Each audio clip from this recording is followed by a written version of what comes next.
2 லட்சம் ரூபாய்க்கும் கீழ் தங்க நகை கடன் வாங்குவோருக்கு கட்டுப்பாடுகள் விதிக்கக்கூடாது என்று ரிசர்வ் வங்கிக்கு மத்திய நிதி அமைச்சகம் அறிவுறுத்தியுள்ளது. இதுபோன்ற கொள்கைகளை வகுக்கும் முன் மாநில அரசுகளை கலந்தாலோசிக்க வேண்டும் என முதலமைச்சர் ஸ்டாலின் வலியுறுத்தியுள்ளார்.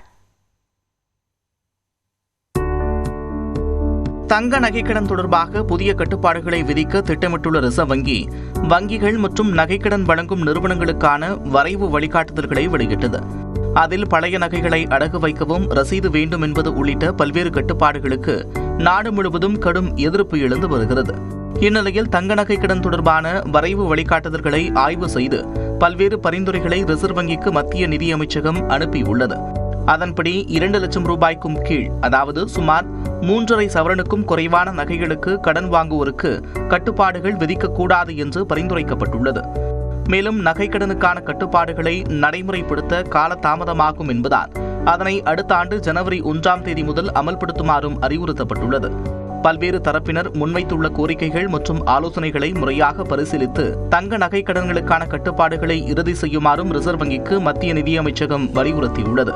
இந்த விவகாரம் தொடர்பாக நிதியமைச்சர் நிர்மலா சீதாராமனுக்கு ஏற்கனவே கடிதம் எழுதியிருந்த முதலமைச்சர் மு.க.ஸ்டாலின் தனது கடிதத்தில் தெரிவித்த கருத்துக்களை மத்திய நிதியமைச்சர் நிர்மலா சீதாராமன் பரிசீலித்திருப்பது மகிழ்ச்சி அளிப்பதாக கூறியுள்ளார். இது தொடர்பாக தனது எக்ஸ் பக்கத்தில் பதிவிட்டுள்ள அவர், விவசாயிகள், தினசரி வருமானம் பெறுவோர், குறைந்தபட்ச கடன் பெறுவோரின் நலனை பாதுகாக்கும் வகையில் எளிதில் கடன் கிடைப்பதை உறுதி செய்ய வேண்டும் என்பதே தொடர் கோரிக்கை என்று தெரிவித்துள்ளார். ஏழைகள் மீது தாக்கத்தை ஏற்படுத்தும் கொள்கைகளை வகுக்கும் முன்பு மாநில அரசுகளுடன் கலந்தாலோசிக்க வேண்டும் என்றும் வலியுறுத்தியுள்ளார். இது தொடர்பாக அறிக்கை வெளியிட்டுள்ள எதிர்க்கட்சித் தலைவர் எடப்பாடி பழனிசாமி, ஏழை மற்றும் நடுத்தர வர்க்க குடும்பங்கள் நம்பிக்கையுடன் பயன்படுத்தும் வழியாக தங்க நகை கடன் இருப்பதாக குறிப்பிட்டிருப்பதுடன் அவர்களின் அவசர தேவைகள், மருத்துவ மற்றும் கல்வி நிதி தேவைகளை பூர்த்தி செய்யக்கூடிய ஒன்றாக தங்க நகை கடன் இருப்பதாக தெரிவித்துள்ளார். இதனால் அனைத்து தங்க நகை கடன்களுக்கும் விலக்களிக்க வேண்டும் என்றும் பழைய நடைமுறையே தொடர வேண்டும் என்றும் எடப்பாடி பழனிசாமி வலியுறுத்தியுள்ளார். இதனிடையே ரிசர்வ் வங்கியின் புதிய விதிமுறைகள் தனியார் துறையை வலுப்படுத்தும் வகையில் இருப்பதாக இந்திய வங்கி ஊழியர் சம்மேளன கோவை மாவட்ட செயலாளர் ஆர். மகேஸ்வரன் தெரிவித்துள்ளார்.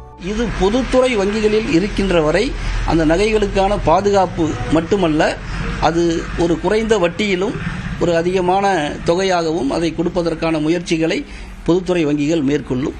இல்லாவிட்டால் இது தனியார் துறையினுடைய கைகளுக்கு செய்யக்கூடிய அபாயம் என்பது கூடுதலாக இருக்கிறது. நகை கடனுக்கான கட்டுப்பாடுகளை கண்டித்து தஞ்சையில் திமுக விவசாய அணி சார்பில் போராட்டம் நடைபெற்றது. புதிய கட்டுப்பாடுகளால் விவசாயிகள் கடுமையாக பாதிக்கப்படுவார்கள் என்று போராட்டத்தில் கலந்து கொண்டவர்கள் தெரிவித்தனர். நகைகளுக்கு ஆவணம் தான் இருக்குமா? ரிசர்வ் வங்கியின் அறிவிப்பை திரும்ப. இதனிடையே தஞ்சை ஆட்சியர் அலுவலகத்தில் நடந்த விவசாயிகள் குறைதீர்ப்பு கூட்டத்தில் பழைய நகைக்கடன் நடைமுறையை பின்பற்ற வேண்டும் என்று வலியுறுத்தி விவசாயிகள் கோஷங்களை எழுப்பிவிட்டு வெளிநடப்பு செய்தனர்.